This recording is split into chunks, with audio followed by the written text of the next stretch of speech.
4K UHD in the world of standard Blu-ray and streaming, and the fact that you can still buy DVDs today, is 4K worth it? Is it just a gimmick? This is something that the conversation comes up regularly, but I also don't really understand it. If you spend all the money on a nice big surround system or a nice 4K television, get the best possible picture, go ahead and get that 4K image, and it is worth it.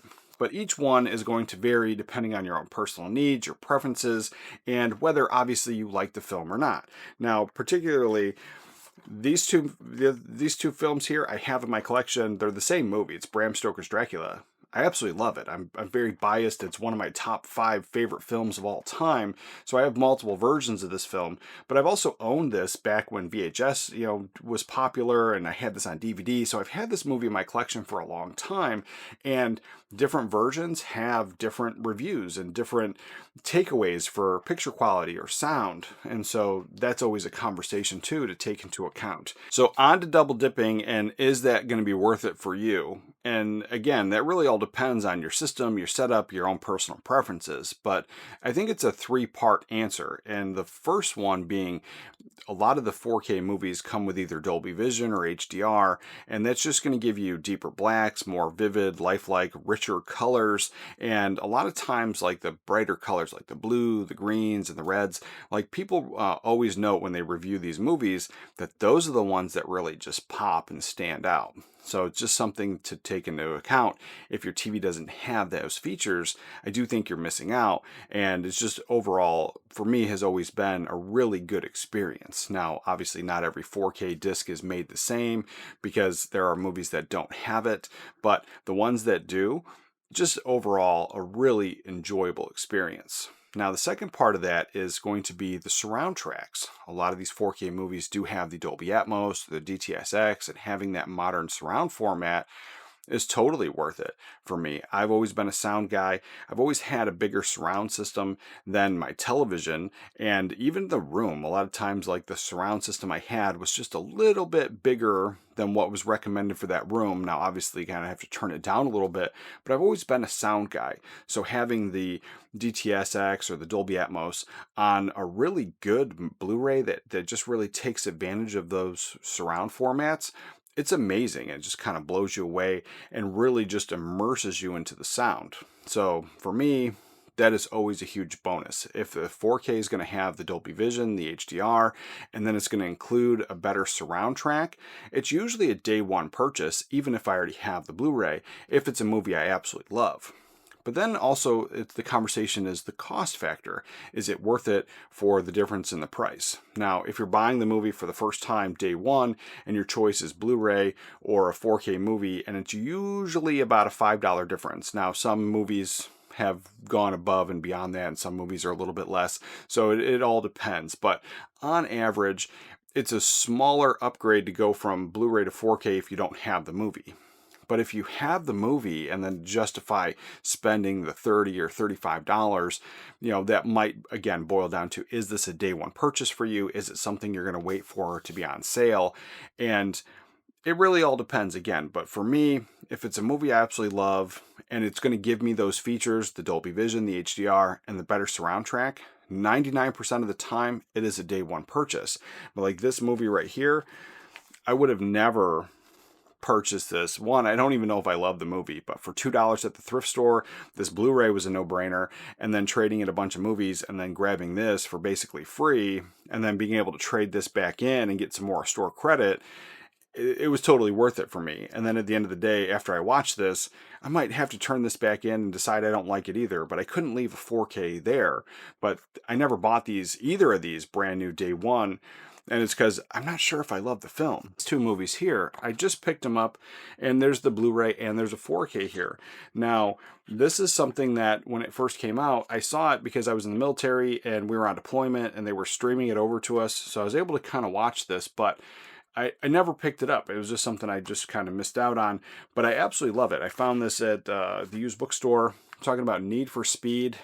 One, I think it's a fun film, but the Blu-ray on this, I would say, is a reference quality Blu-ray. This is something that there is this happy medium. And I have said before, I think if they do a 2K or a 4K scan, like a new restoration with the modern equipment, the stuff that they're using to make 4K discs, and they put it on a Blu-ray, I think you're going to get a top-notch picture and the best of both worlds. You're going to get a solid Blu-ray that looks fantastic, and there are plenty of Blu-rays that have the modern surround track of the Dolby Atmos or the DTSX, so that's also a bonus. Now this one here doesn't. This one does. It has the Dolby 7.1 audio on this, but this is something that absolutely amazing picture, amazing sound, a really good experience on a Blu-ray. But then this 4K, another one I picked up used at the bookstore the other day, and it's when it first came out, you know, my kids wanted to watch it, so we rented it digitally, and I know I fell asleep to it. So upon falling asleep to it, it wasn't for me. I'm not huge into these big action popcorn flicks, and while a lot of people love them, this is something that my youngest daughter wanted to pick it up because she's kind of into these fun action movies, and so I picked it up, and I had a really good time with it. The picture on here was amazing, the sound was awesome, but if I had already owned this Blu-ray, this is another one. It's a newer film, shot digitally.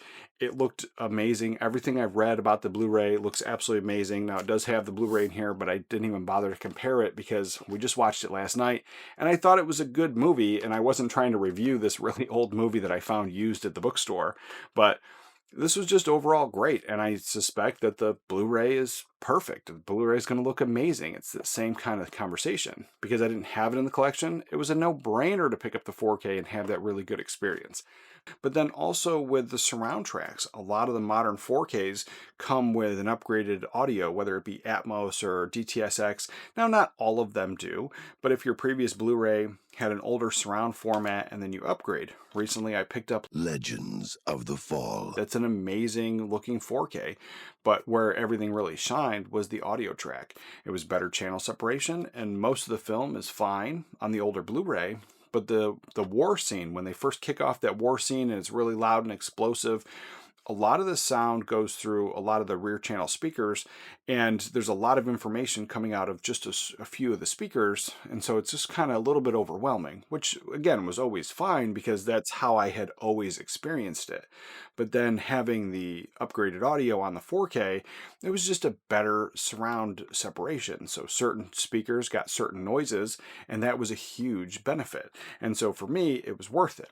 Now, where I decide what movies are day one purchases and where they don't, always boils down to cost. Now, if it's one of my all-time favorite films of all time, it's usually a day one. But then if it's a movie I don't have in the collection at all, I'll probably get it. But then if it's, depending on where I stand on the film, if I like it or I love it, then, maybe I'll wait for a sale. The day one purchases, I always hold out for, if it's an upgrade of a movie I already have, it has to make my top 100 favorite films of all time, if to be a day one purchase. And then if it's a movie that I like or I enjoy, then and I don't have it in the collection, it's also a day one purchase. But if it's something that I have it in the collection, I don't watch it, as often, or it doesn't even get a yearly watch, then I'll just wait for a sale. So again, cost always plays in a factor for that, but I have the bigger television, I have the bigger surround system, so I think I take full advantage of upgrading my 4K movies. Now, if I didn't have the film already, getting the 4K I think is the best possible way to go, because one, I have nothing to really compare it to, and so I'm not noticing like giant upgrades, or maybe it wasn't a good upgrade, it was just a small upgrade. I'm getting a good experience from the beginning and maximizing the resolution on my TV, and I'm getting the best possible sound on my surround system. Now, some people will argue that not every 4K movie is made the same. Some are better than others, some are worse than others, and there's plenty of videos out there for the best 4Ks and the worst 4Ks. You're going to want to check those out to make your decision on that. But in general, just crunching the numbers, you're supposed to get 4 times sharper resolution, and with a better surround track, you're going to get, be able to maximize your system. Now, depending on the type of TV you have, if you have a smaller TV or a smaller surround system, there have been people that have claimed that a 4K movie is only worth it if you have X size TV and up. So I've heard the claim that if you don't have a 100-inch screen, you're not going to see any difference. That's not true. I have a 1080p high definition television in here, and I can put in a Blu-ray and a 4K because I have a 4K player hooked up in this room and on that television. Now the TV doesn't have the capability of displaying the 4K resolution, but it is a difference even on the 1080p, watching a Blu-ray and a 4K. It's a small difference and definitely a clearer picture, but it's definitely something that to note. It was the same thing back in the day when old CRT TVs were still around and Blu-ray came out. Now, the TV wasn't capable of displaying a Blu-ray resolution, but if you popped a Blu-ray in, it was going to be a noticeable difference even on your old television over the DVD.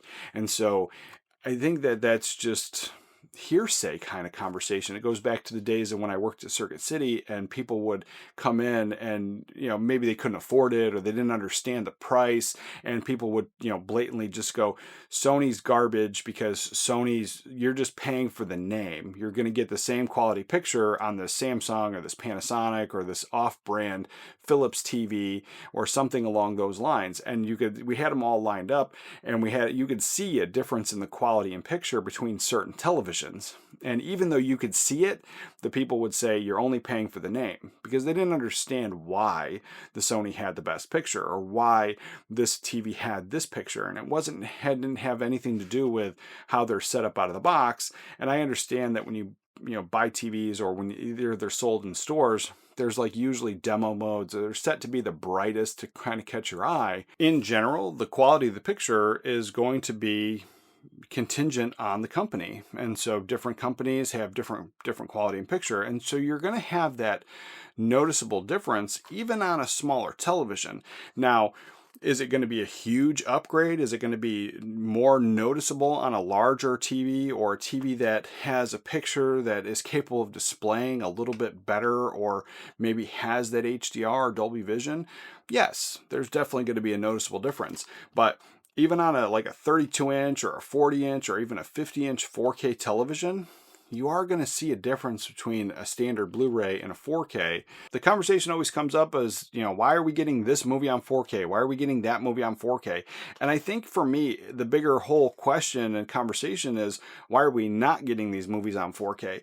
I think that even if not every movie is for you, there is a movie for somebody. I really do believe that. And while I think that even in my own collection, there are VHS tapes I have right here I'm looking at that I know for a fact I would never pick up a DVD or a Blu-ray. I think they're fine for what they are, and I picked them up for 50 cents. That's where I'm at with them. I treat it like a rental.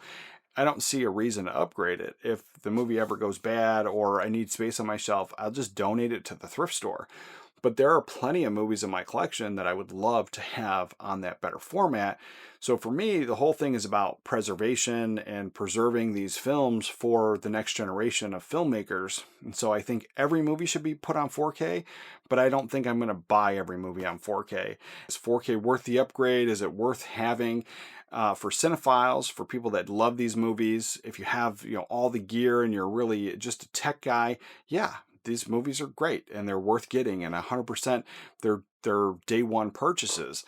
But if you have a smaller system, you don't have the bigger surround sound, you're not really into movies every single day, it's one of those things where you're a casual movie viewer, then the Blu-ray might be fine for you, or wait for a sale. Check out this video right here if you want to learn how your TV settings could be ruining your picture. And with that, remember to watch a movie today, and I'll catch you guys next time.